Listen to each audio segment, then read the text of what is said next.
ಸತ್ಯವೇದದಲ್ಲಿ ಇರ್ತಕ್ಕಂಥ 7 ದೇವಾಲಯಗಳ ಕುರಿತಾಗಿ ನಾನು ಮಾತನಾಡಬೇಕೆಂಬುದಾಗಿ ನಾನಿದ್ದೇನೆ. ಕರ್ತನು ನನ್ನ ಹೃದಯದಲ್ಲಿ ಇಟ್ಟಂತ ವಾಕ್ಯಗಳನ್ನ ನಿಮ್ಮೊಟ್ಟಿಗೆ ಹಂಚಿಕೊಳ್ಳಬೇಕೆಂಬುದಾಗಿ ನಾನಿದ್ದೇನೆ.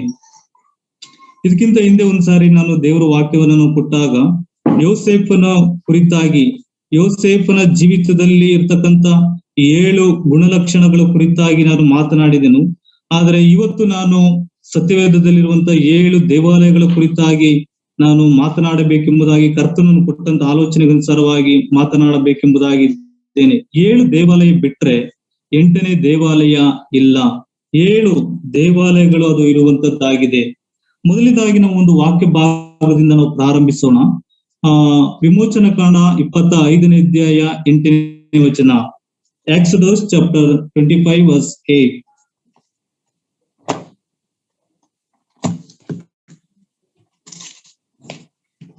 ಯಾರಾದ್ರೂ ಸಹೋದರು ಒಂದು ಓದಿ ನಮಗೊಂದು ಸಹಾಯ ಮಾಡಬಹುದಾ?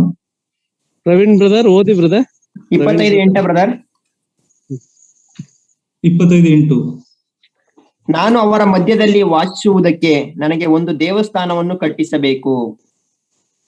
ನಾನು ನಿನಗೆ ತೋರಿಸುವ ಮಾದರಿಯ ಪ್ರಕಾರವೇ ಗುಡಾರವನ್ನು ಅದರಲ್ಲಿರುವ ಎಲ್ಲಾ ಸಾಮಾನುಗಳನ್ನು ಮಾಡಿಸಬೇಕು. ಓದಿದ ವಾಕ್ಯ ಭಾಗ ದೇವರು ತಾನೇ ಆಶೀರ್ವದಿಸಲಿ. ಇಲ್ಲಿ ನಾವು ನೋಡುತ್ತೇವೆ, ನಾನು ಅವರ ಮಧ್ಯದಲ್ಲಿ ವಾಸಿಸುವುದಕ್ಕೆ ಒಂದು ದೇವಸ್ಥಾನವನ್ನ ಕಟ್ಟಿಸಬೇಕು ಎಂಬುದಾಗಿ. ಮೊಟ್ಟ ಮೊದಲನೇದಾಗಿ ದೇವರು ಇಸ್ರೇಲ್ ಜನರ ಮಧ್ಯದಲ್ಲಿ ವಾಸ ಮಾಡುವುದಕ್ಕಾಗಿ ಮೋಶೆಯ ಮೂಲಕವಾಗಿ ಸಿನಾಯ್ ಬೆಟ್ಟದಲ್ಲಿ ಆತನು ನಕ್ಷೆಯನ್ನ ಕೊಟ್ಟು, ನೀನು ಈ ದೇವದರ್ಶನ ಗುಡಾರವನ್ನ ನೀನು ಕಟ್ಟಿಸಬೇಕೆಂಬುದಾಗಿ ಕರ್ತನು ಆತನು ತಿಳಿಸುವುದರ ಕುರಿತಾಗಿ ನಾವು ನೋಡುತ್ತೇವೆ. ಯಾಕೆ ಅವರು ದೇವದರ್ಶನವನ್ನ ಕಟ್ಟಬೇಕು? ಯಾಕಂದರೆ ಆ ಒಂದು ದೇವದರ್ಶನ ಕಟ್ಟುವುದರ ಮೂಲಕವಾಗಿ ದೇವರು ಅವರ ಮಧ್ಯದಲ್ಲಿ ಆತನು ವಾಸ ಮಾಡುವುದಕ್ಕಾಗಿ ಮೋಶೆ ಕಟ್ಟಿದಂತ ಆ ಒಂದು ದೇವದರ್ಶನ ಗುಡಾರ ಏನಕ್ಕೆ ಆತನು ಕಟ್ಟಿದನು? ದೇವರು ನಮ್ಮ ಮಧ್ಯದಲ್ಲಿ ವಾಸ ಮಾಡುವುದಕ್ಕಾಗಿ ಎಂಬುದಾಗಿ ನಾವು ಓದುತ್ತೇವೆ. ದೇವರು ಆದಾಮನನ್ನು ಮತ್ತು ಅವಳನ್ನು ಸೃಷ್ಟಿಸಿದಾಗ ನಾವಲ್ಲಿ ಓದುತ್ತೇವೆ ಏನಂತಂದ್ರೆ, ದೇವರು ಸಂಜೆಯ ತಂಗಾಳಿನಲ್ಲಿ ಆತನು ಸಂಚರಿಸುತ್ತಾ ಬರುತ್ತಾ ಇರುವಂತ ಸಪ್ಪಳವನ್ನ ಕೇಳಿ ಅವರು ಭಯಪಟ್ಟು ಅವರು ಅಡಗಿಕೊಂಡರು ಎಂಬುದಾಗಿ ನೋಡುತ್ತೇವೆ. ಅಂತ ಒಂದು ಸಂದರ್ಭದಲ್ಲಿ ಅವರು ಪಾಪ ಮಾಡಿದಾಗ ಅವರು ದೇವರಿಂದ ಅವರು ದೂರ ಹೋಗುವುದರ ಕುರಿತಾಗಿ ನೋಡುತ್ತೇವೆ. ದೇವರ ಹೃದಯದ ಒಂದು ಆಶೆ ಏನಾಗಿತ್ತು? ಮನುಷ್ಯರೊಟ್ಟಿಗೆ ನಾನು ಜೀವಿಸಬೇಕೆಂಬ ಆಶೆ ದೇವರದಾಗಿತ್ತು. ಆದರೆ ಪರಿಶುದ್ಧನಾದಂತಹ ದೇವರು ಮನುಷ್ಯನು ಪಾಪ ಮಾಡಿದಾಗ ಆತನು ಪಾಪದ ನಿಮಿತ್ತವಾಗಿ ಮನುಷ್ಯನಿಂದ ಆತನು ದೂರ ದೂರ ಹೋಗುತ್ತಾ ಆತನಿದ್ದನು. ಆದರೆ ದೇವರು ವಾಕ್ಯ ಹೇಳುತ್ತದೆ, ನಾವು ಅಲ್ಲಿ ಆದಿಕಾಂಡ ಪುಸ್ತಕದಿಂದ ಮತ್ತು ವಿಮೋಚನ ಕಾಂಡ ಪುಸ್ತಕ ತನಕ ಬರುವಾಗ ಎಲ್ಲಿಯೂ ಕೂಡ ಅವರಿಗೆ ದೇವಾಲಯದ ವಿಷಯದಲ್ಲಿ ನಾವು ಕೊಡಲ್ಪಡುವಂತ ವಾಕ್ಯಗಳು ನಾವು ನೋಡುವುದಿಲ್ಲ. ಮೊದಲನೇದಾಗಿ ನಾವು ನೋಡುವಂತದ್ದು ಏನಂತಂದ್ರೆ, ದೇವದರ್ಶನ ಗುಡಾರದ ಮೂಲಕವಾಗಿ ನಾನು ಅವರ ಮಧ್ಯದಲ್ಲಿ ನಾನು ವಾಸ ಮಾಡುತ್ತೇನೆಂಬುದಾಗಿ ದೇವರು ಆತನು ನಿರ್ಣಯಿಸುವುದರ ಕುರಿತಾಗಿ ನಾವು ನೋಡುತ್ತೇವೆ. ಅದಕ್ಕೋಸ್ಕರವಾಗಿ ನೀನು ಒಂದು ದೇವದರ್ಶನ ಗುಡಾರವನ್ನ ಕಟ್ಟಿಸಬೇಕೆಂಬುದಾಗಿ ದೇವರು ಮೋಶೆ ಮೂಲಕವಾಗಿ ಆಜ್ಞೆ ಕೊಡುವುದನ್ನ ನಾವು ನೋಡುತ್ತೇವೆ. 9ನೇ ವಚನ ಹೇಳುತ್ತದೆ, ನಾನು ನಿನಗೆ ತೋರಿಸುವ ಮಾದರಿಯ ಪ್ರಕಾರವೇ ಗುಡಾರವನ್ನು ಅದರಲ್ಲಿರುವ ಎಲ್ಲಾ ಸಾಮಾನುಗಳನ್ನು ಮಾಡಿಸಬೇಕು ಎಂಬುದಾಗಿ. ನೀವು ಇದ್ರ ಮುಂದೆ ನೀವು ವಾಕ್ಯ ಓದುವುದಾದ್ರೆ ಸುಮಾರು 4 ಸಾರಿ ನಾನು ತೋರಿಸುವ ಮಾದರಿಯ ಪ್ರಕಾರ ಎಂಬುದಾಗಿ. ಈ ಒಂದು ಗುಡಾರ ಮಾಡುವಂತದ್ದು ಮೋಶೆಯ ಒಂದು ಚಿತ್ತವಲ್ಲ, ಮೋಶೆಯ ಒಂದು ಯೋಜನೆ ಅದು ಆಗಿರಲಿಲ್ಲ. ದೇವರ ಯೋಜನೆ, ದೇವರ ಒಂದು ಚಿತ್ತ ಈ ಒಂದು ಗುಡಾರವನ್ನ ಮಾಡುವಂತದ್ದು ಅದಾಗಿತ್ತು. ಆ ಒಂದು ವಾಕ್ಯ ಭಾಗಗಳನ್ನ ನಾವು ಮುಂದಿನ ಭಾಗಗಳಲ್ಲಿ ನಾವು ಓದುವಂತವ್ರು ನಾವಾಗಿದ್ದೇವೆ. ಮೊದಲನೇದಾಗಿ ನಾವು ನೋಡುವಂತದ್ದು ಏನಂತಂದ್ರೆ, ಮೊದಲನೇ ಒಂದು ದೇವಾಲಯ ಮೋಶೆಯ ಕಾಲದಲ್ಲಿ, ಮೊಟ್ಟ ಮೊದಲನೇ ದೇವಾಲಯ ಮೋಶೆಯ ಕಾಲದಲ್ಲಿ ಕಟ್ಟಲ್ಪಟ್ಟಂತ ಒಂದು ದೇವದರ್ಶನ ಗುಡಾರ ಎಂಬುದಾಗಿ ನಾವು ಓದುತ್ತೇವೆ. ಸೆಕೆಂಡ್ಲಿ, ಎರಡನೇದಾಗಿ ನಾವು ಒಂದು ವಾಕ್ಯ ಓದೋಣ. 1 ವರ್ಷಗಳ ಪುಸ್ತಕ 6ನೇ ಅಧ್ಯಾಯ 1ರಿಂದ 5ನೇ ವಚನ ಓದಿಕೊಳ್ಳೋಣ. 1 ಕಿಂಗ್ ಚಾಪ್ಟರ್ 6 1 verse 5. ಇಸ್ರಾಯೇಲ್ಯರು ಐಗುಪ್ತ ದೇಶವನ್ನು ಬಿಟ್ಟ 480ನೆಯ ವರ್ಷದ, ಅಂದರೆ ಇಸ್ರಾಯೇಲರ ಅರಸನಾದ ಸೊಲೊಮೋನನ ಆಳಿಕೆಯ 4ನೆಯ ವರ್ಷದ 2ನೆಯ ತಿಂಗಳಾದ ವೈಶಾಖ ಮಾಸದಲ್ಲಿ ಅರಸನಾದ ಸೊಲೊಮೋನನು ಯೆಹೋವನ ಆಲಯವನ್ನು ಕಟ್ಟುವುದಕ್ಕೆ ಪ್ರಾರಂಭಿಸಿದನು. ಅವನು ಯೆಹೋವನಿಗೋಸ್ಕರ ಕಟ್ಟಿಸಿದ ದೇವಾಲಯದ ಉದ್ದವು 60 ಮೊಳ, ಅಗಲವು 20 ಮೊಳ, ಎತ್ತರವು 30 ಮೊಳ. ದೇವಾಲಯದ ಪರಿಶುದ್ಧ ಸ್ಥಳವು ಮುಂದುಗಡೆಯಲ್ಲಿ ಒಂದು ಮಂಟಪವಿತ್ತು. ಅದರ ಉದ್ದವು ದೇವಾಲಯದ ಅಗಲಕ್ಕೆ ಸರಿಯಾಗಿ 20 ಮೊಳ, ಅಗಲವು 10 ಮೊಳ. ಇದಲ್ಲದೆ ಅವನು ಆಲಯಕ್ಕೆ ತೆರೆಯಲಾರದ ಜಾಳಾಂಧರ ಕಿಟಕಿಗಳನ್ನು ಇಡಿಸಿದನು. ದೇವಾಲಯದ ಗೋಡೆಯ ಸುತ್ತಲೂ, ಅಂದರೆ ಪರಿಶುದ್ಧ ಸ್ಥಳ, ಮಹಾಪರಿಶುದ್ಧ ಸ್ಥಳ, ಇವುಗಳ ಗೋಡೆಯ ಸುತ್ತಲೂ ಇನ್ನೊಂದು ಗೋಡೆಯನ್ನು ಕಟ್ಟಿಸಿ ಇವುಗಳ ನಡುವೆ ಅಂತಸ್ತುಗಳುಳ್ಳ ಕೊಠಡಿಗಳನ್ನು ಮಾಡಿಸಿದನು. ಸಾಕು. ಇಲ್ಲಿ ನಾವು ಓದುತ್ತೇವೆ, ಎರಡನೇ ದೇವಾಲಯ ಸೊಲೊಮೋನನು ಕಟ್ಟಿಸಿದಂತಹ ಒಂದು ದೇವಾಲಯದ ಕುರಿತಾಗಿ ನಾವು ನೋಡುತ್ತೇವೆ. ಸೊಲೊಮೋನನು ಕಟ್ಟಿಸುವುದಕ್ಕಿಂತ ಮುಂಚಿತವಾಗಿ ಅವನ ತಂದೆಯಾದಂತಹ ದಾವೀದನು ಆತನು ಈ ಒಂದು ದೇವಾಲಯವನ್ನು ಕಟ್ಟಿಸಬೇಕೆಂಬ ಅವನ ಮನಸ್ಸಿನಲ್ಲಿ ಯೋಜನೆ ಬರುವುದರ ಕುರಿತಾಗಿ ನಾವು ನೋಡುತ್ತೇವೆ. ನೀವು 2 ಸಮುವೇಲನ ಪುಸ್ತಕ 7ನೇ ಅಧ್ಯಾಯ 2 ಮತ್ತು 3ನೇ ವಚನ ನಾವು ನೋಡುವುದಾದ್ರೆ ಅಲ್ಲಿ ವಾಕ್ಯ ಹೀಗೆ ಹೇಳುತ್ತದೆ. ಒಂದು ದಿವಸ ಪ್ರವಾದಿಯಾದಂತಹ ನಾತಾನನಿಗೆ ದಾವೀದನು ಹೇಳುತ್ತಾನೆ, ನೋಡು, ನಾನು ದೇವದಾರು ಮರದ ಮನೆಯಲ್ಲಿ ವಾಸವಾಗಿದ್ದೇನೆ, ದೇವರ ಮಂಜೂಷವಾದರೂ ಬಟ್ಟೆಯ ಮನೆಯಲ್ಲಿ ಇರುತ್ತದೆ ಎಂದು ಹೇಳಿದನು. ನಾತಾನನು ಅರಸನಿಗೆ, ಆಗಲಿ, ಮನಸ್ಸಿದ್ದಂತೆ ಮಾಡು, ಯೆಹೋವನು ನಿನ್ನ ಸಂಗಡ ಇರುತ್ತಾನೆ ಎಂಬುದಾಗಿ ನಾವು ಮೊದಲನೇದಾಗಿ ನಾವು ನೋಡಿದಂತಹ ಒಂದು ದೇವಾಲಯ, ದೇವದರ್ಶನ ಒಂದು ಗುಡಾರ, ಬಟ್ಟೆಯಿಂದ ಮಾಡಲ್ಪಟ್ಟಂತ ಒಂದು ಗುಡಾರ ಅದಾಗಿತ್ತು. ದಾವೀದನ ಕಾಲದವರೆಗೂ ಕೂಡ ಅದು ಇರುವಂತದ್ದಾಗಿತ್ತು ಎಂಬುದಾಗಿ ನಾವು 2 ಸಮುವೇಲನ ಪುಸ್ತಕ 7ನೇ ಅಧ್ಯಾಯ 2 ಮತ್ತು 3ನೇ ವಚನದಲ್ಲಿ ನಾವು ನೋಡುತ್ತೇವೆ. ಆದ್ರೆ ದಾವೀದನಿಗೆ ಒಂದು ಆಶೆ ಹೃದಯದಲ್ಲಿ ಬಂತು, ನಾನೊಂದು ದೇವರಿಗೆ ಒಂದು ಆಲಯವನ್ನ ನಾನು ಕಟ್ಟಬೇಕೆಂಬುದಾಗಿ. ಆದ್ರೆ ಆ ಆಶೆ ತನ್ನ ಪ್ರವಾದಿಯಾದಂತ ನಾತಾನನಿಗೆ ಆತನು ತಿಳಿಸುವಾಗ, ಯೆಹೋವನು ನಿನ್ನ ಸಂಗಡ ಇದ್ದಾನೆ, ನಿಮ್ಮ ಮನಸ್ಸಿದ್ದಂತೆ ಮಾಡು ಎಂಬುದಾಗಿ ಆತನು ತಿಳಿಸಿದನು. ಆಮೇಲೆ ನಾವು ಓದುತ್ತೇವೆ, ಆ ದೇವರು ನಾತಾನನಿಗೆ ದರ್ಶನ ಕೊಟ್ಟು, ನೀನು ದೇವಾಲಯವನ್ನು ಕಟ್ಟಬೇಡ, ನಿನ್ನ ಮಗನು ದೇವಾಲಯವನ್ನು ಕಟ್ಟುತ್ತಾನೆ, ಅವನ ಸಿಂಹಾಸನವನ್ನ ನಾನು ಸ್ಥಿರಪಡಿಸುತ್ತೇನೆ ಎಂಬುದಾಗಿ ದೇವರು ಆತನು ವಾಗ್ದಾನ ಮಾಡುವುದರ ಕುರಿತಾಗಿ ನಾವು ನೋಡುತ್ತೇವೆ. ಯಾಕಂದ್ರೆ ದಾವೀದನು ಆತನು ಅನೇಕ ಯುದ್ಧಗಳನ್ನ ಮಾಡಿ ಆತನ ಕೈ ರಕ್ತೋಪಾದಿಯಲ್ಲಿತ್ತು. ಆದ್ರೆ ನಿನ್ನ ಮಗನ ಕಾಲದಲ್ಲಿ ನಾನು ಆ ಆಲಯವನ್ನ ನಾನು ಕಟ್ಟಿಸುತ್ತೇನೆ ಎಂಬುದಾಗಿ ಆತನು ಹೇಳಿದನು. ಆದ್ರೂ ಕೂಡ ದಾವೀದನು ಆತನು ಸುಮ್ಮನಿರ್ಲಿಲ್ಲ. ನಾವು ಅಲ್ಲಿ ಓದುತ್ತೇವೆ ದೇವರ ವಾಕ್ಯದಲ್ಲಿ, ದಾವೀದನು ಅರಸನಾದಂತ ಸೊಲೊಮೋನನು ಯೆಹೋವನ ಆಲಯಕ್ಕೋಸ್ಕರ ಎಲ್ಲಾ ಸಾಮಾನುಗಳನ್ನು ಸಿದ್ಧ ಮಾಡಿದ ನಂತರ ತನ್ನ ತಂದೆಯಾದ ದಾವೀದನು ಯೆಹೋವನಿಗೆ ಹರಕೆ ಹೊತ್ತು ಪ್ರತಿಷ್ಠಿಸಿದ ಬೆಳ್ಳಿ ಬಂಗಾರವನ್ನು ಸಾಮಾನುಗಳನ್ನು ಯೆಹೋವನ ಭಂಡಾರಕ್ಕೆ ಆತನು ಸೇರಿಸಿದನು ಎಂಬುದಾಗಿ, ಆತನು ಮುಂದೆ ನನ್ನ ಮಗನು ದೇವಾಲಯವನ್ನು ಆತನು ಕಟ್ಟುತ್ತಾನೆ, ಕಟ್ಟುವುದಕ್ಕೆ ಬೇಕಾದಂತ ಸಾಮಾನುಗಳನ್ನ ಆತನು ಸಿದ್ಧಪಡಿಸುವುದರ ಕುರಿತಾಗಿ ನಾವು ನೋಡುತ್ತೇವೆ. ದಾವೀದನು ಆಗದೆ ಇರುವಂತ ಕೆಲಸವನ್ನ ಆತನು ಸಿದ್ಧಪಡಿಸುತ್ತಾ ಆತನಿದ್ದನು. ಆದ್ರೆ ಸೊಲೊಮೋನನ ಕಾಲಘಟ್ಟ ಬಂದಾಗ ಈ ದೇವಾಲಯ ಸೊಲೊಮೋನು ಆತನು ದೇವಾಲಯವನ್ನ ಆತನು ಕಟ್ಟಿದನು ಎಂಬುದಾಗಿ ನಾವು ಓದಿದ ವಾಕ್ಯ ಭಾಗದಲ್ಲಿ ನಾವು ನೋಡುತ್ತೇವೆ. ಈ ದೇವಾಲಯವನ್ನ ಸೊಲೊಮೋನನು ಆತನು ಕಟ್ಟಿದಂತ ಉದ್ದೇಶ ಆದ್ರೂ ಏನಾಗಿತ್ತು, ಏನು ಅದರ ಉದ್ದೇಶ ಎಂಬುದಾಗಿ ನಾವು ನೋಡುವುದಾದ್ರೆ, ಇಸ್ರಾಯೇಲರು ಯೆರೂಸಲೇಮಿಗೆ ಬಂದು ಯೆಹೋವ ದೇವರನ್ನ ಅವರು ಆರಾಧಿಸಬೇಕೆಂಬುದಾಗಿ ಆತನು ಕಟ್ಟಿದನು.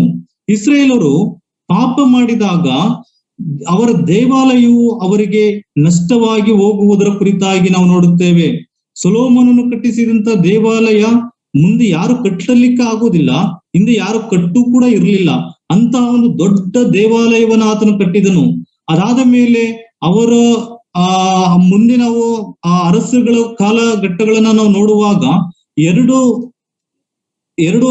ಎರಡು ಪೂರ್ವಕಾಲ ವೃತ್ತಾಂತ 36ನೇ ಅಧ್ಯಾಯ 11ನೇ ವಚನದಿಂದ ನಾವು 21ನೇ ವಚನ ತನಕ ನಾವು ನೋಡುವುದಾದ್ರೆ, 2 ಪೂರ್ವಕಾಲ ವೃತ್ತಾಂತ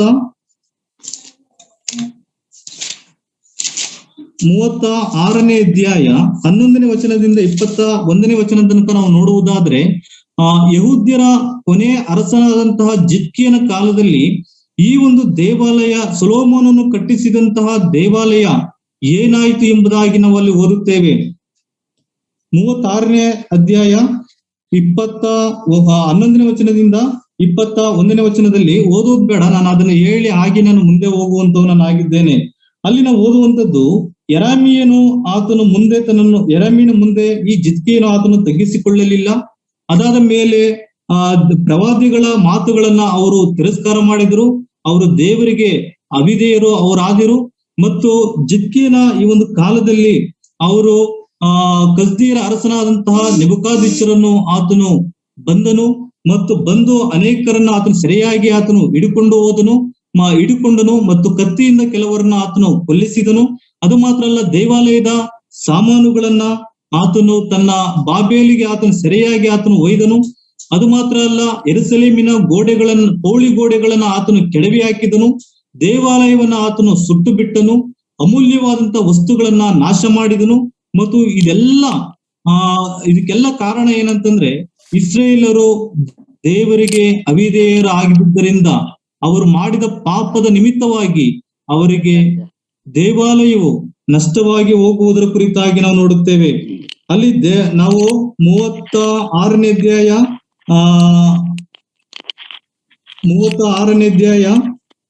14ನೇ ವಚನದಲ್ಲಿ ನಾವು ಹೀಗೆ ಓದುತ್ತೇವೆ.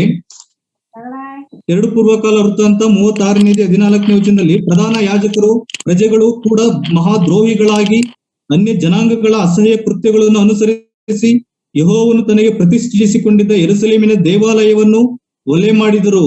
ಅವರ ಪಿತೃಗಳಾದ ದೇವರಾದ ಯೆಹೋವನು ತನ್ನ ಪ್ರಜೆಗಳ ನಿವಾಸ ಸ್ಥಾನವನ್ನು ಕನಿಕರಿಸಿ ಸವಕಾಶ ಮಾಡದೆ ತನ್ನ ದೂತರ ಮುಖಾಂತರವಾಗಿ ಅವರನ್ನು ಎಚ್ಚರಿಸುತ್ತಾ ಇದ್ದರು.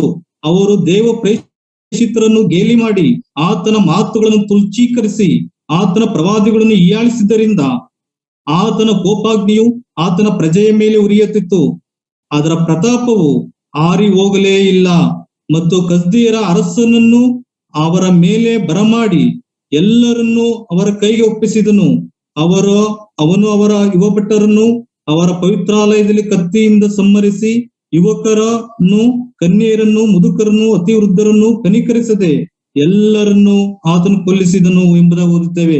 ದೇವಾಲಯದ ಎಲ್ಲಾ ಚಿಕ್ಕ ದೊಡ್ಡ ಸಾಮಾನುಗಳನ್ನು, ಯೆಹೋವನ ಮಂದಿರದ ಭಂಡಾರದ ಅರಸನ ಮತ್ತು ಅವನ ಸರದಾರರ ಭಂಡಾರ, ಇವುಗಳನ್ನ ದ್ರವ್ಯಗಳನ್ನು ಬಾಬೇಲಿಗೆ ಒಯ್ದನು ಎಂಬುದಾಗಿ ನಾವು ಓದುತ್ತೇವೆ. ನೋಡಿ ಪ್ರಿಯರೇ, ದೊಡ್ಡದಾದಂತಹ ಒಂದು ದೇವಾಲಯ, ಅನೇಕ ಜನರು ಮತ್ತು ಜನಾಂಗದವರು ಅವರು ಮೆಚ್ಚಿದಂತ ಒಂದು ದೇವಾಲಯ. ಆದರೆ ಅವರು ದೇವರಿಗೆ ಅವಿಧೇಯರಾದದ್ದರಿಂದ ಅವರ ದೇವಾಲಯವು ಕಸ್ದೀಯ ಅರಸನಾದಂತಹ ನೆಬೂಕದ್ನೆಚ್ಚರನು ಬಂದು ಅವರೆಲ್ಲರನ್ನ ಸೆರೆಯಾಗಿ ಹಿಡಿದು ಅನೇಕರನ್ನ ಕತ್ತಿಯಿಂದ ಕೊಲ್ಲಿಸಿ ಸಾಮಾನುಗಳನ್ನ ಬಾಬೇಲ್ ದೇಶಕ್ಕೆ ಆತನು ಒಯ್ಯುವುದರ ಕುರಿತಾಗಿ ಇಲ್ಲಿ ನಾವು ನೋಡುತ್ತೇವೆ. ನಾವು ಪಾಪ ಮಾಡುವಾಗ ಅನೇಕ ಕಷ್ಟಗಳು ಸಂಭವಿಸುತ್ತವೆ ಎಂಬುದಾಗಿ, ಅವಿಧೇಯರಾಗುವಾಗ ಕಷ್ಟಗಳು ಸಂಭವಿಸುತ್ತದೆ ಎಂಬುದಾಗಿ ಇದೊಂದು ನಮಗೆ ಉದಾಹರಣೆಯಾಗಿ ಇರುವಂತದ್ದಾಗಿದೆ. ನಾವು 2ನೇ ದೇವಾಲಯದ ಕುರಿತಾಗಿ ಇಲ್ಲಿ ನಾವು ನೋಡುತ್ತೇವೆ. ನಾವು ಮುಂದಕ್ಕೆ ನಾವು ಹೋಗೋಣ. 3ನೇ ದೇವಾಲಯದ ಕುರಿತಾಗಿ ನಾವು ನೋಡೋಣ. ಹಗ್ಗಾಯನ ಪುಸ್ತಕ 1ನೇ ಅಧ್ಯಾಯ 14 ಮತ್ತು 15ನೇ ವಚನ ಓದಿಕೊಳ್ಳೋಣ. ಹಗ್ಗಾಯ ಚಾಪ್ಟರ್ 1 14:15 14 ಮತ್ತು 15ನೇ ವಚನ, 1ನೇ ಅಧ್ಯಾಯ.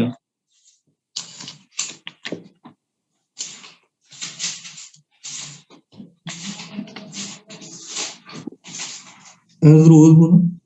14-15 ಬ್ರದರ್. ಬ್ರದರ್. ಕೂಡಲೇ ಶೆಯಾಲ್ತೀಯೇಲನ ಮಗನು ಯಹೂದ ದೇಶಾಧಿಪತಿಯೂ ಆದ ಜೆರುಬ್ಬಾಬೆಲ್, ಯೆಹೋಚಾದಾಕನಿಗೆ ಹುಟ್ಟಿದ ಮಹಾಯಾಜಕನಾದ ಯೆಹೋಶುವ, ಸಮಸ್ತ ಜನಶೇಷ ಇವರೆಲ್ಲರ ಮನಸ್ಸುಗಳನ್ನು ಯೆಹೋವನು ಪ್ರೇರಿಸಲು ಅವರು ಅರಸನಾದ ದಾರ್ಯಾವೆಷನ ಆಳಿಕೆಯ 2ನೇ ವರ್ಷದ 6ನೇ ತಿಂಗಳಿನ 24ನೆಯ ದಿನದಲ್ಲಿ ಬಂದು ತಮ್ಮ ದೇವರಾದ ಸೇನಾಧೀಶ್ವರ ಯೆಹೋವನ ಆಲಯ ಕೆಲಸಕ್ಕೆ ಕೈ ಹಾಕಿದರು. ನೋಡಲಿ, ಇದು ಜೆರುಬ್ಬಾಬೆಲ್ ಕಟ್ಟಿಸಿದಂತ ಒಂದು ದೇವಾಲಯವಾಗಿದೆ. ನಾವು ಕೊನೆಯ ವಾಕ್ಯ ಓದುತ್ತೇವೆ, 15ನೇ ವಚನ ಕೊನೆಯ ವಾಕ್ಯದಲ್ಲಿ, ತಮ್ಮ ದೇವರಾದ ಸೇನಾಧೀಶ್ವರ ಯೆಹೋವನಾದ ಆಲಯದ ಕೆಲಸಕ್ಕೆ ಕೈ ಹಾಕಿದರು ಎಂಬುದಾಗಿ. ಸೇನಾಧೀಶ್ವರನಾದಂತ ದೇವರ ಕೆಲಸಕ್ಕೆ ಕೈ ಹಾಕುವಂತ ಇವರು ಯಾರಾಗಿದ್ದಾರೆ ನೋಡಿ. ಎಜ್ರನ ಪ್ರವಾದನ ಗ್ರಂಥ 2ನೇ ಅಧ್ಯಾಯ 1 ಮತ್ತು 2ನೇ ವಚನ ಓದಿಕೊಳ್ಳೋಣ. ಎಜ್ರನ ಪ್ರವಾದನ ಗ್ರಂಥ 2ನೇ ಅಧ್ಯಾಯ 1 ಮತ್ತು 2ನೇ ವಚನ. ಸೆರೆಯಿಂದ ತಿರುಗಿ ಬಂದ ಯಹೂದ ಸಂಸ್ಥಾನದ ಕನೇಶುಮಾರಿ, ಬಾಬೇಲಿನ ಅರಸನಾದ ನೆಬೂಕದ್ನೆಚ್ಚರನಿಂದ ಬಾಬೇಲಿಗೆ ಸೆರೆ ಒಯ್ಯಲ್ಪಟ್ಟವರಲ್ಲಿ ಯೆರೂಸಲೇಮಿಗೂ ಯಹೂದ ಪ್ರಾಂತದ ಸ್ವಂತ ಪಟ್ಟಣಗಳಿಗೂ ಜೆರುಬ್ಬಾಬೆಲ್, ಯೇಷುವ, ನೆಹಮಿಯ, ಸೆರಾಯ, ರೆಗಲಿಯ, ಮೊರ್ದೆಕೈ, ಬಿಲ್ಷಾನ್, ಮಿಸ್ಪಾರ್, ಬಿಗ್ವೈ, ರೆಹೋಮ್, ಬಾಣ ಎಂಬ ನಾಯಕರೊಡನೆ ತಿರುಗಿ ಬಂದವರು ಯಾರೆಂದರೆ? ಸಾಕು. ಇಲ್ಲಿ ನಾವು ಓದುತ್ತೇವೆ, ನಾವು ಎಜ್ರನ ಪುಸ್ತಕ 2ನೇ ಅಧ್ಯಾಯ 1 ಮತ್ತು 2ನೇ ವಚನದಲ್ಲಿ ಈ ಜೆರುಬ್ಬಾಬೆಲ್ ನೇತೃತ್ವದಲ್ಲಿ ಕಟ್ಟಲ್ಪಟ್ಟಂತ ಈ 3ನೇ ಒಂದು ದೇವಾಲಯದ ಕುರಿತಾಗಿ ಇಲ್ಲಿ ನಾವು ನೋಡುತ್ತೇವೆ. ಇವರು ಯಾರಂದ್ರೆ ನೆಬೂಕದ್ನೆಚ್ಚರನ್ನು ಸೆರೆಯಾಗಿ ಹಿಡ್ಕೊಂಡು ಹೋದಂತ ಆ ಯಹೂದ್ಯರಲ್ಲಿ ಅವರು 70 ವರ್ಷಗಳ ಕಾಲ ಅವರು ಸೆರೆಮನೆ ವಾಸಗಳನ್ನ ಅವರು ಅನುಭವಿಸಬೇಕಾಗಿ ಬಂತು. ಅದಾದ ಮೇಲೆ ಅವರು ದಾರ್ಯಾವೇಶನ ಕಾಲಕ್ಕೆ ಬಂದಾಗ ಆ ಸಮಯದಲ್ಲಿ ಅವರು ತಿರುಗಿ ಸ್ವಂತ ದೇಶಕ್ಕೆ ಬಂದು ಅವರು ದೇವಾಲಯವನ್ನು ಕಟ್ಟುವುದಕ್ಕೆ ಪ್ರಾರಂಭಿಸಿದರು. ಅದೇ ಎಜ್ರನ ಪುಸ್ತಕ 5ನೇ ಅಧ್ಯಾಯ 1 ಮತ್ತು 2ನೇ ವಚನ ನೋಡಿ. 5ನೇ ಅಧ್ಯಾಯ 1 ಮತ್ತು 2ನೇ ವಚನ. ಆಗ ಪ್ರವಾದಿಗಳಾದ ಹಗ್ಗಾಯನು, ಇದ್ದೋವಿನ ಮಗನಾದ ಜಕಾರ್ಯನು ಇಸ್ರೇಲ್ ದೇವರಿಂದ ಪ್ರೇಷಿತರಾಗಿ ಆತನ ಹೆಸರಿನಲ್ಲಿ ಯಹೂದದ ಮತ್ತು ಯೆರೂಸಲೇಮಿನ ಯಹೂದ್ಯರನ್ನು ಪ್ರಬೋಧಿಸಲು ಶೆಯಲ್ತೀಯೇಲನ ಮಗನಾದ ಜೆರುಬ್ಬಾಬೆಲ್, ಚಾದೋಕನ ಮಗನಾದ ಯೇಷುವ ಇವರು ಯೆರೂಸಲೇಮಿನ ದೇವಾಲಯವನ್ನು ಕಟ್ಟಿಸುವುದಕ್ಕೆ ಪ್ರಾರಂಭಿಸಿದರು ಎಂಬುದನ್ನು ಓದುತ್ತೇವೆ. 6ನೇ ಅಧ್ಯಾಯ 14 ಮತ್ತು 15ನೇ ವಚನ, 14ರಿಂದ 16ನೇ ವಚನ. 6ನೇ ಅಧ್ಯಾಯ 14ರಿಂದ 16ನೇ ವಚನ. ಎಜ್ರನ.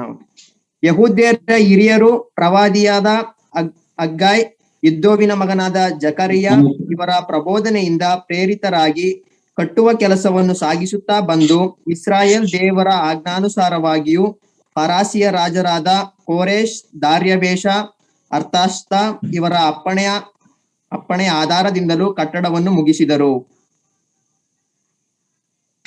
15-16.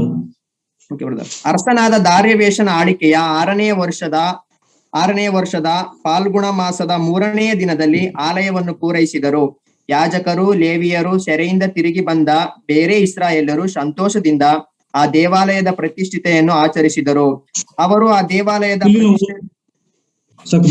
ಇಲ್ಲಿ ನಾವು ಓದುವುದು ಏನಂತಂದ್ರೆ, ಇಲ್ಲಿ 3 ವಾಕ್ಯ ಭಾಗಗಳಲ್ಲಿ ನಾವು ಓದುವುದು ಏನಂತಂದ್ರೆ, ಜೆರುಬ್ಬಾಬೆಲನ ಒಂದು ನೇತೃತ್ವದಲ್ಲಿ ಅವರು ಹಿಂತಿರುಗಿ ಬಂದು ಅಲ್ಲಿ ದೇವಾಲಯವನ್ನು ಅವರು ಕಟ್ಟುವುದರ ಕುರಿತಾಗಿ ನೋಡುತ್ತೇವೆ. 70 ವರ್ಷ ಸೆರೆಯಾಗಿದ್ದು ತಿರುಗಿ ಬಂದು ಸ್ವಂತ ದೇಶದಲ್ಲಿ ಅವರು ಸ್ವಂತವಾಗಿ ಆಲಯವನ್ನು ಕಟ್ಟುವುದರ ಕುರಿತಾಗಿ ಅವರು ಪ್ರಾರಂಭಿಸಿದರು. ಈ ಆಲಯವನ್ನು ಕಟ್ಟುವುದಕ್ಕೆ ಅವರು ಕೈ ಹಾಕಿದಾಗ ಅಲ್ಲಿ ಅನೇಕ ಸಮಸ್ಯೆಗಳು ಮತ್ತು ಅನೇಕ ತೊಂದರೆಗಳು ಬರುವುದರ ಕುರಿತಾಗಿ ಕೂಡ ನಾವು ನೋಡುತ್ತೇವೆ. ಅಲ್ಲಿ ಟೋಬೀಯನು ಮತ್ತು ಇನ್ನೊಬ್ಬ ವ್ಯಕ್ತಿ ಅವರೆಲ್ಲರೂ ಬಂದು ಇಲ್ಲಿ ಸನ್ಬಾಲಾಟನು ಮತ್ತು ಟೋಬೀಯನು ಬಂದು ಅವರು ಈ ಆಲಯವನ್ನು ಅಲ್ಲಿ ಕಟ್ಟಬಾರದು ಎಂಬುದಾಗಿ ಅವರು ಬಂದು ತಡೆ ಹಿಡಿಯುವುದೆಲ್ಲ ನಾವು ನೋಡುತ್ತೇವೆ. ತುಂಬಾ ಸಮಸ್ಯೆಗಳಾಗುವುದರೆಲ್ಲ ಕುರಿತಾಗಿ ನಾವು ನೋಡುತ್ತೇವೆ. ಆದರೂ ಕೂಡ ದೇವರ ಹಸ್ತವು ಅವರನ್ನ ಪರಿಪಾಲಿಸುತ್ತಾ ಇದ್ದುದರಿಂದ ಅವರು ದೇವಾಲಯವನ್ನು ಅವರು ಕಟ್ಟಿ ಅವರು ಪೂರ್ತಿಗೊಳಿಸಿ ಆಮೇಲೆ 15ನೇ ವಚನದಲ್ಲಿ ಹೋದ ಕಟ್ಟಡವನ್ನು ಅವರು ಮುಗಿಸಿದರು.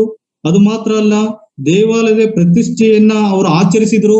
ಅವರು ಪಸ್ಕ ಹಬ್ಬವನ್ನು ಕೂಡ ಅವರು ಆಚರಿಸುವುದರ ಕುರಿತಾಗಿ ಇಲ್ಲಿ ನಾವು ನೋಡುತ್ತೇವೆ. ಅವರು ದೇವರು ತಾನೇ ಅವರ ಜೊತೆಯಲ್ಲಿದ್ದು ಆತನ ಕೆಲಸಗಳನ್ನ ಆತನು ಮಾಡುವುದರ ಕುರಿತಾಗಿ ನಾವು ನೋಡುತ್ತೇವೆ. ಇದು ಎಜ್ರನ ಪ್ರವಾದನ ಗ್ರಂಥ, ನೆಹೆಮೀಯನ ಪ್ರವಾದನ ಗ್ರಂಥ ಮತ್ತು ಎಸ್ತೇರ್ ಪ್ರವಾದನ ಗ್ರಂಥ, ಹಗ್ಗಾಯನ ಪ್ರವಾದನ ಗ್ರಂಥ, ಜಕಾರ್ಯ ಪ್ರವಾದನ ಗ್ರಂಥ, ಈ 5 ಪುಸ್ತಕಗಳು ಅವರು ಸೆರೆಯಿಂದ ಬಂದ ಮೇಲೆ ನಡೆದಂತ ಘಟನೆಗಳ ಕುರಿತಾಗಿ ಅದು ವಿವರಿಸುವುದರ ಕುರಿತಾಗಿ ಇಲ್ಲಿ ನಾವು ನೋಡುತ್ತೇವೆ. ಅನೇಕ ವರ್ಷಗಳು ಅವರು ದಾಟಿ ಹೋದಾಗ ಅವರ ದೇವಾಲಯದ ವಿಷಯದಲ್ಲಿ ಅವರು ಆಲಸ್ಯವಾಗುವುದರ ಕುರಿತಾಗಿ ಇಲ್ಲಿ ನಾವು ನೋಡುತ್ತೇವೆ. ಅದು ಮಾತ್ರ ಅಲ್ಲ, ಇಲ್ಲಿ ನಾವು ವಾಕ್ಯದಲ್ಲಿ ನಾವು ಓದುತ್ತಾ ಬರುವಂತ ವಿಷಯಗಳು ಏನಂತಂದ್ರೆ, 3ನೇ ದೇವಾಲಯವು ಜೆರುಬ್ಬಾಬೆಲ್ ಕಾಲದಲ್ಲಿ ಅವರು ಕಟ್ಟಲ್ಪಡುವುದರ ಕುರಿತಾಗಿ ಇಲ್ಲಿ ನಾವು ನೋಡುತ್ತೇವೆ. ಒಂದು ದೇವಾಲಯವು ಅದು ಕಟ್ಟಲ್ಪಡಬೇಕಾದ್ರೆ ಅನೇಕ ದೇವರ ಚಿತ್ತದಿಂದ ಒಂದು ಆಲಯಗಳು ಕಟ್ಟಲ್ಪಡಬೇಕಾದ್ರೆ ಅಲ್ಲಿ ಸೈತಾನನು ಕೂಡ ಆತನ ಕೆಲಸ ಮಾಡುವಂತವನು ಆತನಾಗಿದ್ದಾನೆ. ಪ್ರಿಯರೇ, ನಾವು 2-3 ವರ್ಷಗಳ ಹಿಂದೆ ನಮ್ಮ ಜಿಂದಾಲ್ ನಗರ ಸಭೆಯ ಕಟ್ಟಡಗಳನ್ನು ನಾವು ಕಟ್ಟುವುದಕ್ಕೆ ನಾವು ಪ್ರಾರಂಭಿಸಿದಾಗ ಅನೇಕ ಕಷ್ಟಗಳು, ಅನೇಕ ತೊಂದರೆ, ಸಮಸ್ಯೆಗಳು ಕೂಡ ನಾವು ಎದುರಿಸಬೇಕಾಗಿ ಬಂತು. ನಾವು ಸುಮಾರು 7 ಸ್ಥಳಗಳನ್ನ ನಾವು ಅಲ್ಲಿ ನಾವು ಬಾಡಿಗೆ ಮನೆಯಲ್ಲಿದ್ದು ಒಂದೊಂದು ಮನೆಗಳಲ್ಲಿ ನಾವು ಚೇಂಜ್ ಮಾಡಿ, ಒಂದು ಹಾಲಲ್ಲಿ ನಾವು ಚೇಂಜ್ ಮಾಡಿ, ಆ ರೀತಿಯಾಗಿ ನಾವು ಕರ್ತನನ್ನ ಆರಾಧನೆ ಮಾಡುತ್ತಾ ನಾವಿದ್ದೆವು. ಆದ್ರೆ 7ನೇ ಸ್ಥಳದಿಂದ ದೇವರು ನಮಗೆ 8ನೇ ಸ್ಥಳಕ್ಕೆ ನಮ್ಗೆ ಒಂದು ಸ್ವಂತವಾದಂತ ಒಂದು ಸ್ಥಳವನ್ನ ಆತನು ಕೊಟ್ಟನು. ನಾವು ಸೈಟ್ ಅನ್ನ ತೆಗೆದು ನಾವು ದೇವಾಲಯ, ನಾವು ಅಲ್ಲೊಂದು ಅಸೆಂಬ್ಲಿ ಹಾಲ್ ಕಟ್ಟುವುದಕ್ಕೆ ನಾವು ಪ್ರಾರಂಭಿಸಿದಾಗ ಅನೇಕ ಸಮಸ್ಯೆಗಳು ನಾವು ಎದುರಿಸಬೇಕಾಗಿ ಬಂತು. ಅದು ಮಾತ್ರ ಅಲ್ಲ, ನಾವು ಅದು ಫೌಂಡೇಶನ್ ಹಾಕುವಂತ ಸಮಯದಲ್ಲಿಯೂ ಮತ್ತು ಅದನ್ನ ಪಿಲ್ಲರ್ ಎತ್ತುವಂತ ಸಮಯದಲ್ಲಿ, ಗೋಡೆ ಕಟ್ಟುವಂತ ಸಮಯದಲ್ಲಿ, ಮೋಲ್ಡ್ ಹಾಕುವಂತ ಸಮಯದಲ್ಲಿ ಮತ್ತು ಎಲೆಕ್ಟ್ರಿಕ್ ವಿಷಯದಲ್ಲಿ ಆಗಿರ್ಬೋದು, ಯಾವುದೇ ವಿಷಯದಲ್ಲಿ ಆಗಿದ್ರು ಕೂಡ, ಒಂದ್ ವೇಳೆ ಲೇಬರ್ ಪೇಮೆಂಟ್ ಕೊಡುವಂತ ವಿಷಯದಲ್ಲಿಯೂ ಕೂಡ, ತುಂಬಾ ಫೈನಾನ್ಸಿ ವಿಷಯದಲ್ಲಿಯೂ ಕೂಡ, ನಮ್ಗೆ ಹಣಕಾಸಿನ ವಿಷಯದಲ್ಲಿಯೂ ಕೂಡ ನಮ್ಗೆ ಅನೇಕ ತೊಂದರೆಗಳು ಉಂಟಾಯಿತು. ಆದ್ರೂ ಕೂಡ ದೇವರು ತಾನೇ ಆತನು ನಡೆಸುತ್ತಾ ಆತನಿದ್ದರಿಂದ ಅದು ಪೂರ್ಣವಾಗಿ ನಾವು ಕಟ್ಟಿ ನಾವು ಫಿನಿಶ್ ಮಾಡಿದಂತವ್ರು ನಾವಾಗಿದ್ದೆವು. ಅದೇ ರೀತಿಯಲ್ಲಿ ಜೆರುಬ್ಬಾಬೆಲೂ ಕೂಡ ಆತನು ಪೂರ್ತಿಯಾಗಿ ದೇವಾಲಯವನ್ನ ಆತನು ಕಟ್ಟಿ ಅಲ್ಲಿ ಅವರು ಸಂತೋಷವಾಗಿ ದೇವರ ಆಲಯದಲ್ಲಿ ಪಸ್ಕ ಹಬ್ಬವನ್ನ ಅವರು ಆಚರಣೆ ಮಾಡುವುದರ ಕುರಿತಾಗಿಯೂ ಕೂಡ ಇಲ್ಲಿ ನಾವು ನೋಡುತ್ತೇವೆ. ಮೊದಲನೇದಾಗಿ ಮೋಶೆ ಕಟ್ಟಿದಂತ ದೇವದರ್ಶನ ಗುಡಾರದ ಕುರಿತಾಗಿ ನೋಡುತ್ತೇವೆ, ಮೊದಲನೇ ದೇವಾಲಯ. ಎರಡನೇದಾಗಿ ಸೊಲೊಮೋನನು ಕಟ್ಟಿದಂತಹ ದೇವಾಲಯದ ಕುರಿತಾಗಿ ನಾವು ನೋಡುತ್ತೇವೆ. ಮೂರನೇದಾಗಿ ಜೆರುಬ್ಬಾಬೆಲ್ ನೇತೃತ್ವದಲ್ಲಿ ಕಟ್ಟಿದಂತಹ ಒಂದು ದೇವಾಲಯದ ಕುರಿತಾಗಿ ಇಲ್ಲಿ ನಾವು ನೋಡುತ್ತೇವೆ. 4ನೇ ದೇವಾಲಯದ ಕುರಿತಾಗಿ ನಾವು ನೋಡೋಣ. 4ನೇ ಒಂದು ದೇವಾಲಯ ಯೋಹಾನ ಬರೆದ ಸುವಾರ್ತೆ 10ನೇ ಅಧ್ಯಾಯ 22ನೇ ವಚನ ಓದಿಕೊಳ್ಳೋಣ.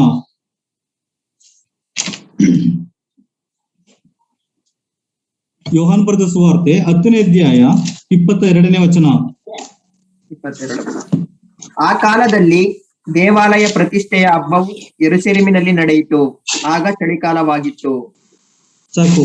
ಇಲ್ಲಿ ನಾವು ಓದುವಂತ ಈ ಒಂದು ವಾಕ್ಯ ಭಾಗದಲ್ಲಿ ಆ ಕಾಲದಲ್ಲಿ ದೇವಾಲಯ ಪ್ರತಿಷ್ಠೆಯ ಹಬ್ಬವು ಯೆರೂಸಲೇಮಿನಲ್ಲಿ ನಡೆಯಿತು ಎಂಬುದಾಗಿ ನಾವು ನೋಡುತ್ತೇವೆ. ಈ ಒಂದು ದೇವಾಲಯ ಯಾವಾಗ ಕಟ್ಟಲ್ಪಟ್ಟಿತ್ತು ಎಂಬುದಾಗಿ ಆಮೇಲೆ ನಾನು ಹೇಳುತ್ತೇನೆ. 4ನೇ ಒಂದು ಈ ದೇವಾಲಯ ಹೆರೋದನು ಆತನು ಯಹೂದ್ಯರಿಗಾಗಿ ಕಟ್ಟಿಸಿದಂತಹ ಒಂದು ದೇವಾಲಯ ಇದಾಗಿದೆ. ಈ ಪ್ರತಿಷ್ಠೆಯ ಹಬ್ಬದ ಕುರಿತಾಗಿ ಇಬ್ರಿಯ ಭಾಷೆಯಲ್ಲಿ ಅನೂಕ ಎಂದು ಕರೆಯಲ್ಪಡುವಂತಹ ಒಂದು ಹೆಸರು ಅದಿದೆ. ಇಬ್ರಿಯ ಭಾಷೆಯಲ್ಲಿ ಪ್ರತಿಷ್ಠೆಯ ಹಬ್ಬಕ್ಕೆ ಅನೂಕ ಎಂಬುದಾಗಿ ಅವರು ಕರೆಯುತ್ತಾರೆ. ಈ ಪ್ರತಿಷ್ಠೆಯ ಹಬ್ಬ ಕ್ರಿಸ್ತಪೂರ್ವ 165 ವರ್ಷದಿಂದಲೂ ಕೂಡ ಅದು ಹಿಂದಿನಿಂದಲೂ ಕೂಡ ಅವರು ಮಾಡುತ್ತಾ ಅವರು ಬಂದಿದ್ರು. ಅಂತಿಯೋಸ್ ಎಪುಪನೇಸನ್ ಎಂಬ ಒಬ್ಬ ವ್ಯಕ್ತಿ ಆತನು ದೇವಾಲಯವನ್ನ ಅಶುಚಿಗೊಳಿಸಿದಾಗ ಆದ್ರೂ ಯೂದ ಮೆಕ್ಕಾಬಿಯಸ್ ಇದನ್ನು ಅವರು ಸ್ಥಾಪಿಸುವುದರ ಕುರಿತಾಗಿ ಇಲ್ಲಿ ನಾವು ನೋಡುತ್ತೇವೆ. ಅದು ಚರಿತ್ರೆ ನಮಗೆ ಹೇಳುವಂತದ್ದು ಅದಾಗಿದೆ. ಅದು ಮಾತ್ರ ಅಲ್ಲ, ಇದೊಂದು ವಾರ್ಷಿಕವಾದಂತ ಒಂದು ಹಬ್ಬವಾಗಿತ್ತೇ ಹೊರತು ಇಸ್ರೇಲರಲ್ಲಿ ಕೊಡಲ್ಪಟ್ಟಂತ ಒಂದು ಹಬ್ಬ ಇದು ಆಗಿರಲಿಲ್ಲ. ಈ ಒಂದು ಯಹೂದ್ಯರಿಗೆ ಕಟ್ಟಿಸಿದಂತ ಹೆರೋದನು ಯಹೂದ್ಯರಿಗಾಗಿ ಕಟ್ಟಿಸಿದಂತ ಒಂದು ದೇವಾಲಯ ಇದಾಗಿತ್ತು. ಇದು ವೈರಿಗಳಿಂದ ನಾವು ಜೆರುಬ್ಬಾಬೆಲ್ ಕಟ್ಟಿಸಿದಂತ ಒಂದು ದೇವಾಲಯ ವೈರಿಗಳಿಂದ ಅದು ನಾಶ ಮಾಡಲ್ಪಟ್ಟಿತು. ಅದಾದ ಮೇಲೆ ಮತ್ತು ಅಲ್ಲಿ ಕೆಲವು ಕೆಲಸಗಳು ಕೂಡ ಆ ಸಮಯದಲ್ಲಿ ಅದೇ ದೇವಾಲಯ ವಿಷಯದಲ್ಲಿ ಹೆರೋದನು ಆತನು ಇಲ್ಲಿ ಕೆಲಸಗಳನ್ನ ಮಾಡಿಸಿ ದೇವಾಲಯವನ್ನು ಕಟ್ಟಿಸುವುದರ ಕುರಿತಾಗಿ ಚರಿತ್ರೆ ಹೇಳುವಂತದ್ದಾಗಿ ಇಲ್ಲಿ ದೇವ್ರ ವಾಕ್ಯದಲ್ಲಿ ನಾವು ನೋಡುವಂತವರಾಗಿದ್ದೇವೆ. ಈ ಒಂದು ದೇವಾಲಯ ಜೆರುಬ್ಬಾಬೆಲ್ ಕಟ್ಟಿದ್ದು ವೈರಿಗಳಿಂದ ಬಿದ್ದು ಹೋದಂತ ಒಂದು ದೇವಾಲಯ ಅದಾಗಿತ್ತು. ಮತ್ತೆ ಹೆರೋದನು ಅದನ್ನು ಮರು ಪ್ರತಿಷ್ಠೆ ಪಡಿಸುವುದರ ಕುರಿತಾಗಿ ಇಲ್ಲಿ ನಾವು ನೋಡುತ್ತೇವೆ. ಇಲ್ಲಿ ನಾವು ಓದಿದ ವಾಕ್ಯ ಭಾಗದಲ್ಲಿ ನಾವು ಓದುವುದೇನೆಂದ್ರೆ, ಆ ಕಾಲದಲ್ಲಿ ದೇವಾಲಯ ಪ್ರತಿಷ್ಠೆಯ ಹಬ್ಬವು ಯೆರೂಸಲೇಮಿನಲ್ಲಿ ನಡೆಯಿತು ಎಂಬುದಾಗಿ ನಾವು ಓದುತ್ತೇವೆ. ದೇವಾಲಯವು ಕಟ್ಟುವುದಕ್ಕೆ ಸುಮಾರು 46 ವರ್ಷಗಳು ಅದು ಹಿಡಿಯಿತು ಎಂಬುದಾಗಿ ದೇವರ ವಾಕ್ಯದಲ್ಲಿ ನಾವು ನೋಡುತ್ತೇವೆ. ಇದೇ ಒಂದು ದೇವಾಲಯ ಕರ್ತನಾದಂತ ಯೇಸು ಸ್ವಾಮಿ ಕಾಲದಲ್ಲಿದ್ದಾಗ ಸುಮಾರು 46 ವರ್ಷಗಳು ಈ ಒಂದು ದೇವಾಲಯ ಕಟ್ಟುವುದಕ್ಕೆ ಹಿಡಿಯಿತು ಎಂಬುದಾಗಿ ನೋಡುತ್ತೇವೆ. ನೋಡ್ರಿ, ಯೋಹಾನ ಬರೆದ ಸುವಾರ್ತೆ 2ನೇ ಅಧ್ಯಾಯ 20ನೇ ವಚನ ನೋಡು.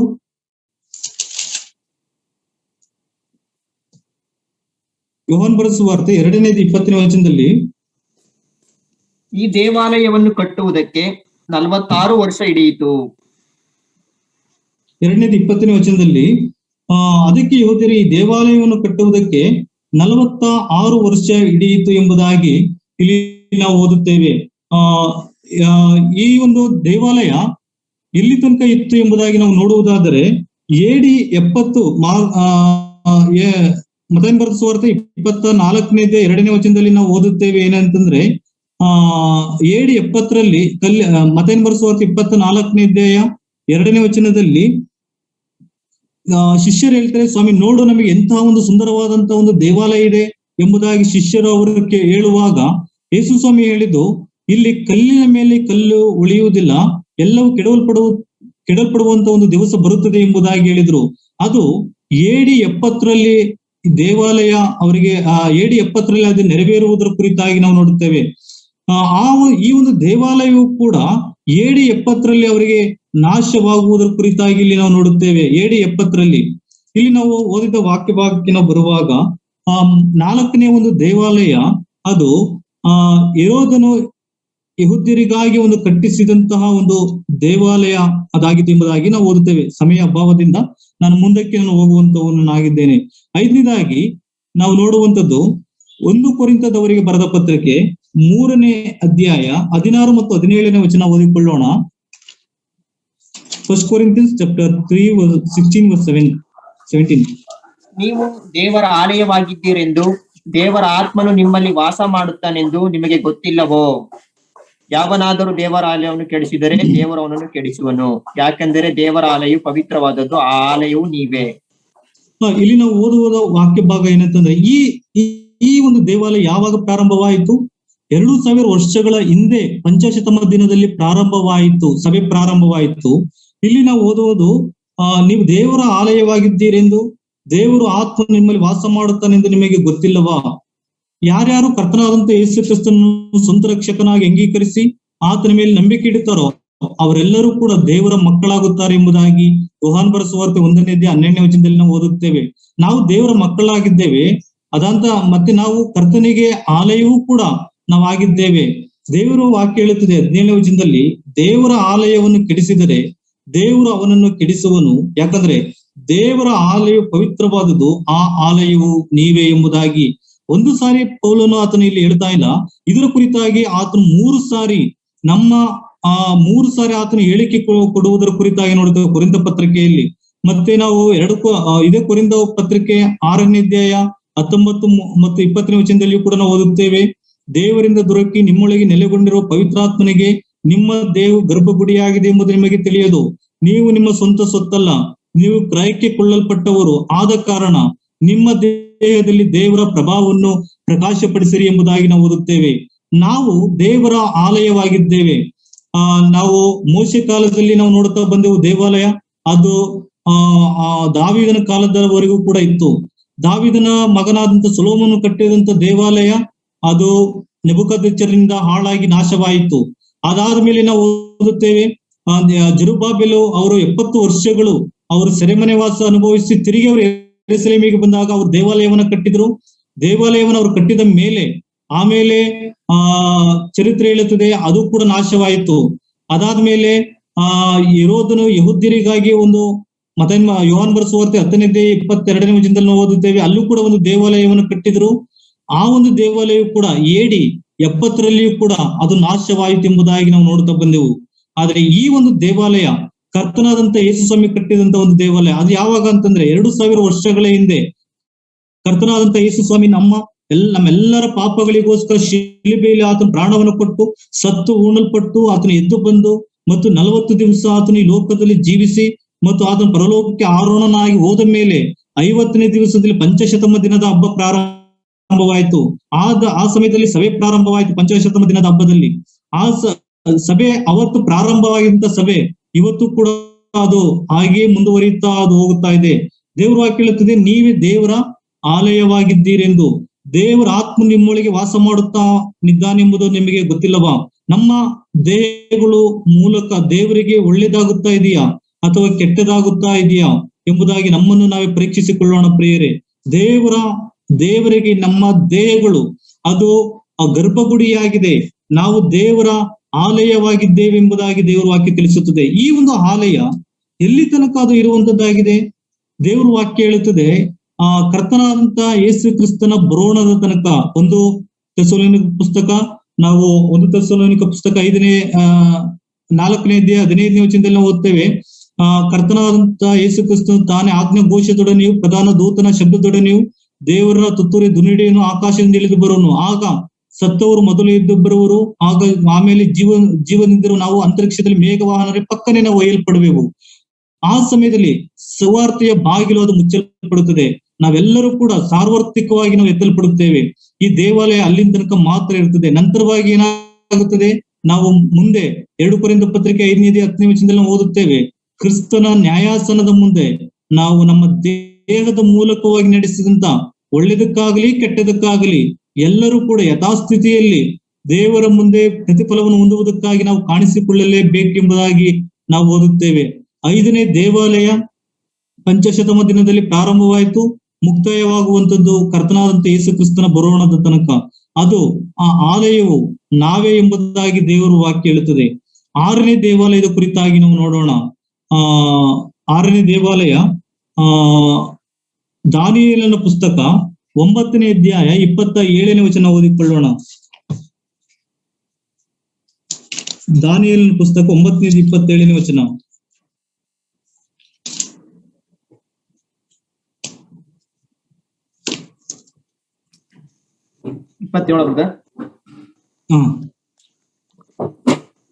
ಆ ಪ್ರಭು 1 ವಾರದ ಮಟ್ಟಿಗೆ ಬಹು ಜನರೊಂದಿಗೆ ದೃಢವಾದ ಒಡಂಬಡಿಕೆಯನ್ನು ಮಾಡಿಕೊಳ್ಳುವನು. ಅರ್ಧ ವಾರ ಯಜ್ಞ ನೈವೇದ್ಯಗಳನ್ನು ನಿಲ್ಲಿಸುವನು. ಅಸಹ್ಯಗಳನ್ನು ವಾಹನ ಮಾಡಿಕೊಂಡು ಒಬ್ಬ ಘಾತುಕನು ಆರಿ ಬಂದು ನಿಶ್ಚಿತ ಪ್ರಳಯವು ಅವನನ್ನು ಮುಳುಗಿಸುವ ತನಕ ಹಾಳು ಮಾಡುವನು. ಈ 6ನೇ ದೇವಾಲಯದ ಇದು ಮಹಾ ಸಂಕಟ ಕಾಲದಲ್ಲಿ ಕಟ್ಟುವಂತ ದೇವಾಲಯ. ಮಹಾಸಂಕಟ ಕಾಲದಲ್ಲಿ ಯಹೂದ್ಯರು ಕಟ್ಟಲ್ಪಡುವಂತ ಒಂದು ದೇವಾಲಯ ಇದಾಗಿದೆ. ಭವಿಷ್ಯದಲ್ಲಿ ಈ ದೇವಾಲಯದ ವಿಷಯದಲ್ಲಿ ಯೇಸು ಸ್ವಾಮಿಯು ಕೂಡ ಅವರು ಮಾತನಾಡುವುದರ ಕುರಿತಾಗಿ ನೋಡುತ್ತೇವೆ. ಆ ಒಂದು ವಾಕ್ಯ ಭಾಗನ ಓದಿಕೊಳ್ಳೋಣ. ಮತ್ತಾಯನ ಬರೆದ ಸುವಾರ್ತೆ 24ನೇ ಅಧ್ಯಾಯ 15ನೇ ವಚನ ನಾವು ನೋಡೋಣ. ಮತ್ತಾಯನ ಬರೆದ ಸುವಾರ್ತೆ 24ನೇ ಅಧ್ಯಾಯ 15ನೇ ವಚನ. ಆದದ್ದರಿಂದ ಪ್ರವಾದಿಯಾದ ದಾನಿಯೇಲನು ಹೇಳಿದಂತ ಹಾಳು ಮಾಡುವ ಅಸಹ್ಯ ವಸ್ತುವು ಪವಿತ್ರ ಸ್ಥಾನದಲ್ಲಿ ನಿಂತಿರುವುದನ್ನು ನೀವು ಕಾಣುವಾಗ ಇದನ್ನು ಓದುವವನು ತಿಳುಕೊಳ್ಳಲಿ. ವಾಕ್ಯ ಏನ್ ಹೇಳುತ್ತದೆ? ದಾನಿಯೇಲನು ಹೇಳಿದಂತ ಹಾಳು ಮಾಡುವ ಅಸಹ್ಯ ವಸ್ತುವು ಪವಿತ್ರ ಸ್ಥಾನದಲ್ಲಿ ನಿಂತಿರುವುದನ್ನು ನೀವು ಕಾಣುವಾಗ ಇದನ್ನು ಓದುವವನು ತಿಳಿದುಕೊಳ್ಳಲಿ ಎಂಬುದಾಗಿ. ಯಾವುದು ಅಸಹ್ಯವಾದಂತ ಒಂದು ವಸ್ತು? ಇಲ್ಲಿ ನಾವು ದೇವರ ವಾಕ್ಯವನ್ನ ಸರಿಯಾಗಿ ನಾವು ಕಲಿಯುವುದಾದರೆ 7 ವರ್ಷ ಮಹಾಸಂಕಟ ಕಾಲದಲ್ಲಿ ಯಹೂದ್ಯರು ಅವರು ದೇವಾಲಯವನ್ನು ಅವರು ಕಟ್ಟುತ್ತಾರೆ. ಕಟ್ಟಿದ ಮೇಲೆ ಸೈತಾನನು ತನ್ನ ವಿಗ್ರಹವನ್ನು ಇಟ್ಟು ನನ್ನನ್ನು ಪೂಜಿಸು ಎಂಬುದಾಗಿ ಹೇಳುವಾಗ ಆಗ ಅವ್ರಿಗೆ ಅರ್ಥ ಆಗುತ್ತದೆ, ನಮ್ಮ ಪಿತೃಗಳು ವಿಗ್ರಹಗಳಿಂದ ಪೂಜೆ ಮಾಡೋದ್ರಿಂದಲೇ ನಮ್ಮ ಸ್ವಂತ ದೇಶವನ್ನು ಬಿಟ್ಟು ಅವರು ಸರಿಯಾಗಿ ಹೋಗಬೇಕಾಗಿ ಬಂತು. ನಮ್ಮ ಪ್ರಾಣ ಹೋದ್ರೂ ಪರವಾಗಿಲ್ಲ, ನಾವು ಈ ವಿಗ್ರಹಗಳನ್ನ ನಾವು ಪೂಜೆ ಮಾಡುವುದಿಲ್ಲ ಎಂಬುದಾಗಿ ಅವರು ತೀರ್ಮಾನ ತೆಗೆದುಕೊಳ್ಳುತ್ತಾರೆ ಭವಿಷ್ಯದಲ್ಲಿ. ಆದ್ರೆ ಅದನ್ನೇ ಕರ್ತನಾದಂತ ಯೇಸು ಸ್ವಾಮಿ ಹೇಳಿದಂತ ಮಾತು, ಪವಿತ್ರ ಸ್ಥಾನದಲ್ಲಿ ಆ ಅಸಹ್ಯ ವಸ್ತು ಪವಿತ್ರ ಸ್ಥಾನದಲ್ಲಿ ನಿಂತಿರುವುದನ್ನು ನೀವು ಕಾಣುವಾಗ ಇದನ್ನು ಓದುವವನು ತಿಳಿದುಕೊಳ್ಳಲಿ ಎಂಬುದಾಗಿ ಇಲ್ಲಿ ದೇವರ ವಾಕ್ಯದಲ್ಲಿ ನಾವು ಓದುತ್ತೇವೆ. ಅನೇಕರಿಗೆ ಪ್ರಶ್ನೆ ಏನಂತಂದ್ರೆ, ಯಹೂದ್ಯರು ಮಹಾಸಂಕಟ ಕಾಲದಲ್ಲಿ ಅವರು ದೇವಾಲಯವನ್ನು ಅವರು ಕಟ್ಟುತ್ತಾರೆ ಎಂಬುದಾಗಿ ಅನೇಕರು ಪ್ರಶ್ನೆಗಳನ್ನು ಅವರು ಮಾಡುವಂತವರಾಗಿದ್ದಾರೆ. ಯಾಕೆ ಈ ಒಂದು ಪ್ರಶ್ನೆ ಅಂತಂದ್ರೆ, ಇವತ್ತಿನ ಇರುವ ದೇವಾಲಯ ಇದ್ದಂತ ಸ್ಥಳದಲ್ಲಿ ಇವತ್ತು ಮಸೀದಿ ಇದೆ, ಆದ್ರೆ ಭವಿಷ್ಯದಲ್ಲಿ ಅವರು ಕಟ್ಟಲ್ಪಡುತ್ತಾರ ಎಂಬುದಾಗಿ ಅನೇಕರಿಗೆ ಒಂದು ಪ್ರಶ್ನೆ ಇರುವಂತದ್ದಾಗಿದೆ. ನಾನು ಒಂದು ಉದಾಹರಣೆ ಕೊಡ್ತೀನಿ. 1911ನೇ ಇಸ್ವಿಯಲ್ಲಿ ಬ್ರಿಟಾನಿಕ್ ಎನ್ಸೈಕ್ಲೋಪೀಡಿಯಾ ಹೇಳಿತು ಏನಂತಂದ್ರೆ, ಇಸ್ರೇಲ್ ಜನಾಂಗ ಇನ್ನೆಂದಿಗೂ ಕೂಡ ಅವರು ಒಂದು ರಾಷ್ಟ್ರವಾಗಿ ಅವರು ಬರಲಿಕ್ಕೆ ಸಾಧ್ಯವೇ ಇಲ್ಲ ಎಂಬುದಾಗಿ ಅವರು ಹೇಳುವುದರ ಕುರಿತಾಗಿ ನಾವು ನೋಡುತ್ತೇವೆ ಚರಿತ್ರೆಯಲ್ಲಿ. 1911ರಲ್ಲಿ ಬ್ರಿಟಾನಿಕ್ ಎನ್ಸೈಕ್ಲೋಪೀಡಿಯಾ ಹೇಳಿತು, ಇಸ್ರೇಲ್ ದೇಶ ಅವರೆಂದಿಗೂ ಕೂಡ ರಾಷ್ಟ್ರವಾಗಿ ಬರುವುದಿಲ್ಲ ಎಂಬುದಾಗಿ. ಯಾಕಂದ್ರೆ ಅವರು AD 70ರಲ್ಲಿ ಅವರು ಚದುರಿಸಲ್ಪಟ್ಟಾಗ 1948 ತನಕ ಅವರಿಗೆ ಸ್ವತಂತ್ರ ರಾಷ್ಟ್ರ ಅವ್ರಿಗೆ ಇರ್ಲಿಲ್ಲ. ಈ ಬ್ರಿಟಾನಿಕ್ ಎನ್ಸೈಕ್ಲೋಪೀಡಿಯಾ ಹೇಳಿ ಅವರು 37 ವರ್ಷಗಳು ಕಳೆದ ಮೇಲೆ ಅವರಿಗೆ ಯೆಹೆಜ್ಕೇಲನ ಪ್ರವಾದನ ಗ್ರಂಥ 37ನೇ ಅಧ್ಯಾಯ 12ನೇ ವಚನ ಅದು ನೆರವೇರುವುದರ ಕುರಿತಾಗಿ ನಾವು ನೋಡುತ್ತೇವೆ. ಅಲ್ಲಿ ದೇವರು ಯೆಹೆಜ್ಕೇಲನಿಗೆ, ನರಪುತ್ರನೇ ನೀನ್ ನೋಡ್ತಾ ಇರುವಂತ ಈ ಒಣಗಿದ ಎಲುಬುಗಳಿಗೆ ಜೀವ ಬರುತ್ತದೆ ಎಂಬುದಾಗಿ ದೇವ್ರ ಪ್ರಶ್ನೆ ಕೇಳಿದಾಗ, ಸ್ವಾಮಿ ಅದು ನೀನೇ ಬಲ್ಲೆ ಎಂಬುದಾಗಿ ಹೆಚ್ಕೇಲನು ಆತನು ಉತ್ತರಗಳನ್ನು ಕೊಡುತ್ತಾನೆ. ಆತನು ನೋಡುತ್ತಿರುವಾಗಲೇ ಆ ಒಣಗಿದ ಎಲುಬಿನ ಮೇಲೆ ಮಾಂಸ ಬಂತು, ನರಗಳು ಅದು ಹರಡಿತು, ಜೀವವಾಗಿ ಅದು ಕಾಲೂರಿ ನಿಲ್ಲುವುದರ ಕುರಿತಾಗಿ ನಾವು ನೋಡುತ್ತೇವೆ.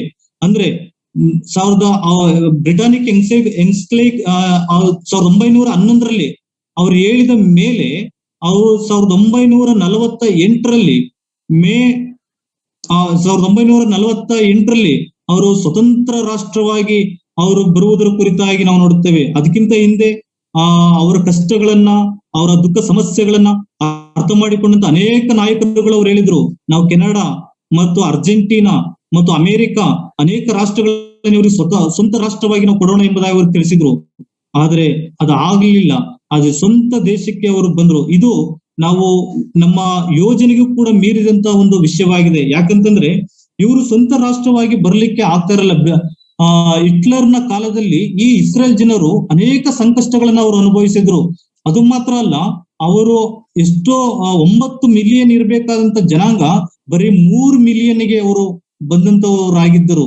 ಆದ್ರೆ ದೇವರು ತಾನೇ ಇಸ್ರೇಲ್ ಜನರನ್ನ ಆತನು ಅವರನ್ನ ನಡೆಸಿ ಅದು ಸ್ವಂತ ರಾಷ್ಟ್ರವಾಗಿ ಇವತ್ತು ಅದು ನಮ್ಮ ಕಣ್ಣು ಮುಂದೆ ಇರುವುದರ ಕುರಿತಾಗಿ ನೋಡುತ್ತೇವೆ. ಆದ್ರೆ ಈ ಜನರು ಮುಂದೆ ಅವರು ಸ್ವಂತ ಆಲಯವನ್ನು ಕಟ್ಟುತ್ತಾರ, ಅದೇ ಅನೇಕರಿಗೆ ಒಂದು ಪ್ರಶ್ನೆಯಾಗಿ ಇರುವಂತದ್ದಾಗಿದೆ.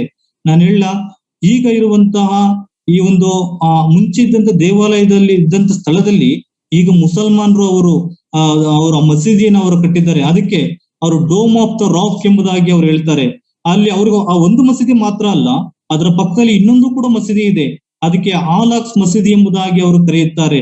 ಅದರ ಪಕ್ಕದಲ್ಲಿ ಸ್ವಲ್ಪ ದೂರದಲ್ಲಿ ನಾವು ನೋಡುವುದಾದ್ರೆ ಯಹೂದ್ಯರು ಟೆಂಪಲ್ ಮೌಂಟ್ ಇನ್ಸ್ಟಿಟ್ಯೂಟ್ ಎಂಬುದಾಗಿ ಅವರು ಪ್ರಾರಂಭಿಸಿದ್ದಾರೆ. ಇವರು ಪ್ರಾರಂಭ ಮಾಡಿದ ಯಾವಾಗ ಅಂತಂದ್ರೆ 13/10/2004ರಲ್ಲಿ ಟೆಂಪಲ್ ಮೌಂಟ್ ಇನ್ಸ್ಟಿಟ್ಯೂಟ್ ಅವರನ್ನು ಪ್ರಾರಂಭ ಮಾಡಿದ್ದಾರೆ. ಕಾರಣ ಏನಂತಂದ್ರೆ ಮುಂದೆ ಕಟ್ಟಲ್ಪಡುವಂತ ದೇವಾಲಯದ ಕುರಿತಾಗಿ ಈಗ ಅವರು ಏನ್ ಮಾಡ್ತಾ ಇದ್ರೆ ಅಲ್ಲಿ ತರಬೇತಿಗಳ ಕೊಡುವುದರ ಕುರಿತಾಗಿ ಅಲ್ಲಿ ನಾವು ನೋಡುತ್ತೇವೆ. ಅಲ್ಲಿ 71 ಮಂದಿ ಅವರು ಸೆನೆಟ್ರಿಗಳನ್ನ ಅವ್ರು ಮಾಡಿದ್ದಾರೆ. ರಬ್ಬಿಗಳನ್ನ ಅವರು ಆರಿಸಿಕೊಂಡು ಅವ್ರನ್ನ ಹಸ್ತಾರ್ಪಣೆ ಮಾಡಿ ಹೇಗೆ ನಾವು ಯಜ್ಞಗಳನ್ನ ಸಮರ್ಪಣೆ ಮಾಡಬೇಕೆಂಬುದಾಗಿ ಅವರೆಲ್ಲರಿಗೂ ಕೂಡ ಈಗ ತರಬೇತಿ ಕೊಡುವುದರ ಕುರಿತಾಗಿ ನಾವು ನೋಡ್ತಾ ನಾವಿದ್ದೇವೆ. ಅದು ಮಾತ್ರ ಅಲ್ಲ, ಒಬ್ಬರು ದೇವರ ಸೇವಕರು ಹೇಳಿದ್ದು, ಈಗಾಗಲೇ ಮಹಾಯಾಜಕನು ಆತನು ಹಾಕಿಕೊಳ್ಳಬೇಕಾದಂತ ವಸ್ತ್ರವೂ ಕೂಡ ಈಗಾಗಲೇ ಅದು ರೆಡಿಯಾಗಿ ಅದು ಅಲ್ಲಿದೆ ಎಂಬುದಾಗಿ ಹೇಳಿದ್ದಾರೆ. ಎಲ್ಲವೂ ಕೂಡ ರೆಡಿಯಾಗಿದೆ. ಆದ್ರೆ ಅವರಿಗೆ ಒಂದಿಲ್ಲ, ಯಾವುದಂದ್ರೆ ಮಂಜೂಷ ಇಲ್ಲ ಎಂಬುದಾಗಿ. ಈ ಸೇವಕರು ಅವರು ಕೇಳಿದಂತ ಪ್ರಶ್ನೆ, ಮಂಜೂಷ ಇಲ್ಲಿ ಎಂಬುದಾಗಿ ಕೇಳಿದಾಗ ತಕ್ಕ ಸಮಯದಲ್ಲಿ ದೇವರು ಆತನು ಒದಗಿಸುತ್ತಾನೆ ಎಂಬುದಾಗಿ ಅವರು ಹೇಳಿದ್ದಾರೆ.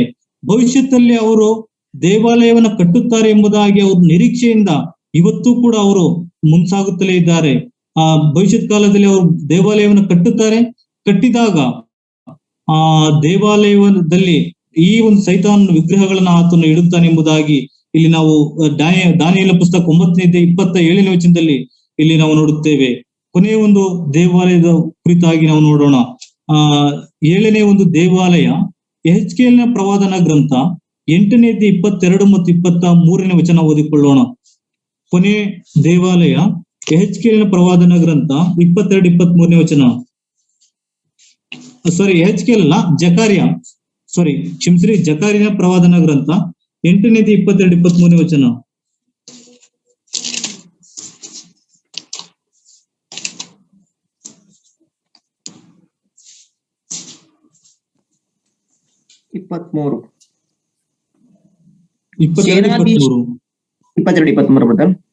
ಹೀಗೆ ಬಹು ದೇಶಗಳವರು, ಬಲವಾದ ಜನಾಂಗಗಳವರು ಯೆರೂಸಲೇಮಿನಲ್ಲಿ ಸೇನಾಧೀಶ್ವರ ಯೆಹೋವನನ್ನು ಆಶ್ರಯಿಸುವುದಕ್ಕೂ ಯೆಹೋವನ ಪ್ರಸನ್ನತೆಯನ್ನು ಬೇಡುವುದಕ್ಕೂ ಬರುವರು.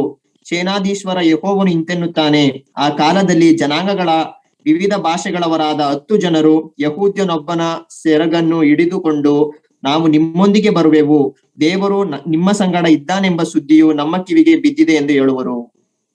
ಈ 7ನೇ ದೇವಾಲಯ ಯಾವಾಗ ಅಂತಂದ್ರೆ 1000 ವರ್ಷ ಆಳ್ವಿಕೆಯಲ್ಲಿ ಯೆರೂಸಲೇಮಿನಲ್ಲಿ ಇರುವಂತಹ ಒಂದು ದೇವಾಲಯದ ಕುರಿತಾಗಿ ನಾವು ನೋಡುತ್ತೇವೆ. ಈ ಒಂದು ದೇವಾಲಯ ಸ್ವತಃ ನಮ್ಮ ಕರ್ತನಾದ ಯೇಸು ಕ್ರಿಸ್ತನೇ ಆತನು ಆಗಿದ್ದಾನೆ. ಆಗ ಯೇಸು ಸ್ವಾಮಿ ಲೋಕದಲ್ಲಿದ್ದಾಗ ಯೋಹಾನ್ ಬರೆದ ಸುವಾರ್ತೆ 2:21 ವಚನದಲ್ಲಿ ಯೇಸು ಸ್ವಾಮಿ ಹೇಳಿದ್ದು, ಈ ದೇವಾಲಯವನ್ನು ಕೆಡವಿರಿ, ನಾನು 3ನೇ ದಿನದಲ್ಲಿ ಎಬ್ಬಿಸುವೆನೆಂಬುದಾಗಿ. ಅಂದ್ರೆ ಅದ ಅರ್ಥ ತನ್ನ ದೇಹವೆಂಬ ದೇವಾಲಯದ ಕುರಿತಾಗಿ ಆತನು ಹೇಳುವುದರ ಕುರಿತಾಗಿ ನಾವು ನೋಡುತ್ತೇವೆ. ಆದ್ರೆ ಯೆರೂಸಲೇಮಿನಲ್ಲಿ ಆತನು 1000 ವರ್ಷ ಆಳ್ವಿಕೆಯಲ್ಲಿ ಯೆರೂಸಲೇಮನ್ನ ಕರ್ತನು ರಾಜಧಾನಿಯಾಗಿ ಮಾಡಿಕೊಂಡು ಇಡೀ ಎಲ್ಲ ರಾಷ್ಟ್ರಗಳನ್ನ ಆತನು ಆಳುವುದರ ಕುರಿತಾಗಿ ಇಲ್ಲಿ ನಾವು ನೋಡುತ್ತೇವೆ. 21ನೇ ವಚನ ನೋಡು, ಒಂದು ಊರಿನವರು ಇನ್ನೊಂದು ಊರಿಗೆ ಹೋಗಿ ಯೆಹೋವನ ಪ್ರಸನ್ನತೆಯನ್ನು ಬೇಡುವುದಕ್ಕೂ ಸೇನಾಧೀಶ್ವರನಾದ ಯೆಹೋವನನ್ನು ಆಶ್ರಯಿಸುವುದಕ್ಕೂ ಹೋಗೋಣ, ಬನ್ನಿರಿ, ನಾವು ಹೋಗುತ್ತೇವೆ ಎಂದು ಹೇಳುವರು. ಹೀಗೆ ಬಹು ದೇಶಗಳವರು, ಬಲವಾದ ಜನಾಂಗಗಳವರು ಯೆರೂಸಲೇಮಿನಲ್ಲಿ ಸೇನಾಧೀಶ್ವರ ಯೆಹೋವನನ್ನು ಆಶ್ರಯಿಸುವುದಕ್ಕೂ ಯೆಹೋವನ ಪ್ರಸನ್ನತೆಯನ್ನು ಬೇಡುವುದಕ್ಕೂ ಬರುವರು ಎಂಬುದಾಗಿ. ಅದಾದ್ಮೇಲೆ 23ನೇ ವಚನ, ಸೇನಾಧೀಶ್ವರನಾದ ಯೆಹೋವನು ಇಂತೆನ್ನುತ್ತಾನೆ, ಆ ಕಾಲದಲ್ಲಿ ಜನಾಂಗಗಳ ವಿವಿಧ ಭಾಷೆಗಳವರು 10 ಜನರು ಯೆಹೂದ್ಯನೊಬ್ಬನ ಸೆರಗನ್ನು ಹಿಡಿದುಕೊಂಡು ನಾವು ನಿಮ್ಮೊಂದಿಗೆ ಬರುವೆವು, ದೇವರು ನಿಮ್ಮ ಸಂಗಡ ಇದ್ದಾನೆಂದು ಸುದ್ದಿಯು ನಮ್ಮ ಕಿವಿಗೆ ಬಿದ್ದಿದೆ ಎಂದು ಹೇಳುವರು ಎಂಬುದಾಗಿ ಓದುತ್ತೇವೆ. 1000 ವರ್ಷ ಆಳ್ವಿಕೆಯಲ್ಲಿ ನಡೆಯುವಂತ ಇದೊಂದು ಘಟನೆಯದಾಗಿದೆ. ಅನೇಕ ರಾಷ್ಟ್ರಗಳಿಂದ ಅನೇಕ ಜನಾಂಗಗಳ ಜನರು ಅವರು ಯೆರೂಸಲೇಮಿಗೆ ಬಂದು ದೇವಾಲಯದ ಕರ್ತನ ಅಲ್ಲಿ ಬೇಡುವುದಕ್ಕೂ ಆಶ್ರಯಿಸುವುದಕ್ಕೂ ಅವರು ಬರುತ್ತಾರೆ ಎಂಬುದಾಗಿ ಇಲ್ಲಿ ದೇವರ ವಾಕ್ಯದಲ್ಲಿ ನಾವು ನೋಡುತ್ತೇವೆ. ಈ 7 ದೇವಾಲಯ ಬಿಟ್ರೆ 8ನೇ ದೇವಾಲಯ ಇಲ್ಲ. ಮೊದಲನೇದಾಗಿ ನಾವು ನೋಡುತ್ತಾ ಬಂದಂತಹ ಒಂದು ದೇವಾಲಯ ಯಾವುದಂದ್ರೆ ಮೋಶೆ ಕಟ್ಟಿದಂತ ದೇವದರ್ಶನ ಗುಡಾರ. ಕಾರಣ ಏನಂತಂದ್ರೆ, ನಾನು ನಿಮ್ಮ ಮಧ್ಯದಲ್ಲಿ ವಾಸ ಮಾಡುವುದಕ್ಕೆ ನನಗೊಂದು ದೇವಸ್ಥಾನವನ್ನು ನೀವು ಕಟ್ಟಿಸಬೇಕೆಂಬುದಾಗಿ ಅಲ್ಲಿ ಹೇಳುವುದರ ಕುರಿತ ನೋಡುತ್ತೇವೆ. ಸೆಕೆಂಡ್ಲಿ, 2ನೇದಾಗಿ ಸೊಲೊಮೋನನು ಕಟ್ಟಿಸಿದಂತ ದೇವಾಲಯದ ಕುರಿತಾಗಿ ನಾವು ನೋಡುತ್ತೇವೆ. ಸೊಲೊಮೋನನು ಕಟ್ಟಿಸಿದಂತ ಆ ಒಂದು ದೇವಾಲಯ ಕೊನೆ ಅರಸನಾದಂತ ಯೆಹೂದ್ಯರ ಅರಸನಾದಂತ ಆ ಜಿದ್ಕೀಯನ ಕಾಲಘಟ್ಟದಲ್ಲಿ ನೆಬೂಕದ್ನೆಚ್ಚರನು ಬಂದು, ಅದು ದೇವರು ತಾನೇ ಮಾಡಿದಂತ ಒಂದು ಕಾರ್ಯ. ನೆಬೂಕದ್ನೆಚ್ಚರನು ಬಂದು ಆತನು ಆ ದೇವಾಲಯವನ್ನು ಆತನು ಕೆಡವಿ ಹಾಕಿದನು. ಅಲ್ಲಿದ್ದಂತ ಸಾಮಾನುಗಳನ್ನ ಬಾಬೆಲ್ ದೇಶಕ್ಕೆ ಆತನು ಒಯ್ದನು. ಅನೇಕರನ್ನ ಸೆರೆಯಾಗಿ ಹಿಡಿದನು. ಕೆಲವರನ್ನ ಆತನು ಕತ್ತಿಯಿಂದ ಕೊಲ್ಲಿಸಿದನು. ಆ ದೇವಾಲಯನ ಬೆಂಕಿಯಿಂದ ಹಚ್ಚಿದನು. ಆತನು ನಾಶ ಮಾಡುವುದರ ಕುರಿತಾಗಿ ನಾವು ನೋಡುತ್ತೇವೆ. ಅದಾದ ಮೇಲೆ ನಾವು ಓದುವಂತ 3ನೇ ಒಂದು ದೇವಾಲಯ, ಅವರು ಬಾಬೆಲ್ ದೇಶಕ್ಕೆ ಅವರು ಸೆರೆಯಾಗಿ ಹೋಗಿ 70 ವರ್ಷಗಳವರಿದ್ದಾಗ ತಿರುಗಿ ಜೆರುಬ್ಬಾಬೆಲನ ನೇತೃತ್ವದಲ್ಲಿ ಅವರು ತಿರುಗಿ ತನ್ನ ಸ್ವಂತ ದೇಶಕ್ಕೆ ಯೆರೂಸಲೇಮಿಗೆ ಬಂದು ಅವರು ಸ್ವಂತ ದೇವಾಲಯವನ್ನು ಅವರು ಕಟ್ಟಿದರು. ಆ ದೇವಾಲಯವನ್ನು ಅವರು ಕಟ್ಟಿದಾಗ ಅವರು ಪಸ್ಕವನ್ನು ಆಚರಣೆ ಮಾಡಿದ್ರು, ದೇವರನ್ನ ಅವರು ಸಂತೋಷ ಪಡಿಸಿದರು. ಅದಾದ ಮೇಲೆ ನಾವು ಕೊನೆಯ ವಾಕ್ಯಗಳೆಲ್ಲ ನಾವು ಓದುತ್ತಾ ಬರುವಾಗ, ಯಾವಾಗ ಅಂದ್ರೆ ಮಲಾಕಿನ ಪುಸ್ತಕ 1ನೇ ಅಧ್ಯಾಯದಲ್ಲಿ ನಾವು ಓದುತ್ತೇವೆ. ಏನಂತಂದ್ರೆ, ನಿಮ್ಮಲ್ಲಿ ಯಾವನಾದ್ರೂ ಬಂದು ಒಬ್ಬನು ದೇವಾಲಯವನ್ನ ಬಾಗಿಲು ಮುಚ್ಚಿದ್ರೆ ನನಗೆ ಅದೇ ಸಂತೋಷ ಎಂಬುದಾಗಿ ಅಲ್ಲಿ ದೇವರ ವಾಕ್ಯ ಹೇಳುತ್ತದೆ. ಅಂದ್ರೆ ಅವರು ಕಾಲ ಕ್ರಮೇಣ ವರ್ಷಗಳು ದಾಟಿ ಹೋದಾಗ ದೇವರ ಆಲಯದ ವಿಷಯದಲ್ಲಿ ಅವರು ಅಲಸ್ಯವಾಗಿರುವುದರ ಕುರಿತಾಗಿ ನೋಡುತ್ತೇವೆ. ಅದು ಕೂಡ ಹಾಳಾಯಿತು ಎಂಬುದಾಗಿ ನಾವು ನೋಡುತ್ತಾ ಬಂದೆವು. ಅದಾದ ಮೇಲೆ 4ನೇ ದೇವಾಲಯದಲ್ಲಿ ನಾವು ನೋಡುವಾಗ ಯೋಹಾನ ಬರೆದ ಸುವಾರ್ತೆ 2:22 ವಚನದಲ್ಲಿ ಹೆರೋದನು ಯೆಹೂದ್ಯರಿಗಾಗಿ ಒಂದು ಕಟ್ಟಿಸಿದಂತ ಒಂದು ದೇವಾಲಯ, ಅದು ಪ್ರತಿಷ್ಠೆಯ ಒಂದು ಹಬ್ಬ ಆ ಕಾಲದಲ್ಲಿ ಆಚರಣೆ ಆಗುತ್ತಾ ಇತ್ತು. ಅದು ಆ ಒಂದು ದೇವಾಲಯವನ್ನು ಕಟ್ಟುವುದಕ್ಕೆ ಸುಮಾರು 46 ವರ್ಷಗಳು ಹಿಡಿತು ಎಂಬುದಾಗಿ ಕೂಡ ನಾವು ಯೋಹಾನ ಬರೆದ ಸುವಾರ್ತೆ 2ನೇ ಅಧ್ಯಾಯ 20ನೇ ವಚನದಲ್ಲಿ ನಾವು ನೋಡ್ತಾ ಬಂದು, ಈ ಒಂದು ದೇವಾಲಯ AD 70ರಲ್ಲಿ ಕೂಡ ಅದು ಹಾಳಾಗಿ ಹೋಯಿತು. ಯಾಕಂದ್ರೆ ಕರ್ತನಾದಂತ ಯೇಸು ಸ್ವಾಮಿ ಕೂಡ ಹೇಳಿದ್ರು, ಕಲ್ಲಿನ ಮೇಲೆ ಕಲ್ಲು ಉಳಿಯುವುದಿಲ್ಲ ಎಂಬುದಾಗಿ. ಆ ಸಮಯದಲ್ಲಿ ಯೆಹೂದ್ಯರೆಲ್ಲರೂ ಕೂಡ ಅವರು ಚದುರಿಸಲ್ಪಡುವುದರ ಕುರಿತಾಗಿ ನೋಡುತ್ತೇವೆ. 5ನೇ ದೇವಾಲಯ ಅದು ನಮ್ಮ ದೇಹವೆಂಬ ದೇವಾಲಯವಾಗಿದೆ ಎಂಬುದಾಗಿ ನೋಡಿದೆವು. 1 ಕೊರಿಂಥ ಪತ್ರಿಕೆ 3ನೇ ಅಧ್ಯಾಯ 16 ಮತ್ತು 17ನೇ ವಚನದಲ್ಲಿ ಅದು 2000 ವರ್ಷಗಳ ಹಿಂದೆ ಕರ್ತನಾದಂತ ಯೇಸು ಸ್ವಾಮಿ ಆ ಶಿಲುಬೆಯಲ್ಲಿ ಪ್ರಾಣ ಕೊಟ್ಟು ಮತ್ತು ಪಂಚಶತಮ ದಿನದಲ್ಲಿ ಸಭೆ ಪ್ರಾರಂಭವಾಯಿತು. ಕರ್ತನಾದಂತ ಯೇಸು ಕ್ರಿಸ್ತನ ಬರೋಣದ ತನಕ ಈ ಒಂದು ದೇಹವೆಂಬ ದೇವಾಲಯವು ಕೂಡ ಇರುವಂತದ್ದಾಗಿದೆ. 6ನೇದಾಗಿ ನಾವು ನೋಡುವಂತದ್ದೇನೆಂದ್ರೆ, ದಾನಿಯೇಲನ ಪುಸ್ತಕ 9:27ನೇ ವಚನದಲ್ಲಿ ಮಹಾಸಂಕಟ ಕಾಲದಲ್ಲಿ ಯೆಹೂದ್ಯರು ಅವರು ದೇವಾಲಯವನ್ನು ಅವರು ಕಟ್ಟುತ್ತಾರೆ. ಇವತ್ತು ಅವರಿಗೆ ದೇವಾಲಯ ಇಲ್ಲ. ಮುಂದೊಂದು ದಿನದಲ್ಲಿ ಅವರು ಭವಿಷ್ಯತ್ ಕಾಲದಲ್ಲಿ ದೇವಾಲಯವನ್ನ ಅವರು ಕಟ್ಟುತ್ತಾರೆ. ಕಟ್ಟುವುದಕ್ಕಾಗಿ ಈಗಾಗಲೇ ಟೆಂಪಲ್ ಮೌಂಟ್ ಇನ್ಸ್ಟಿಟ್ಯೂಟ್ ಎಂಬುದಾಗಿ ಒಂದು ಸಂಘವನ್ನು ಅವರು ಪ್ರಾರಂಭ ಮಾಡಿದ್ದಾರೆ. ಅದಕ್ಕೆ ಬೇಕಾದಂತ ಸಾಮಗ್ರಿಗಳನ್ನ ಅವರು ರೆಡಿ ಮಾಡಿಕೊಂಡಿದ್ದಾರೆ.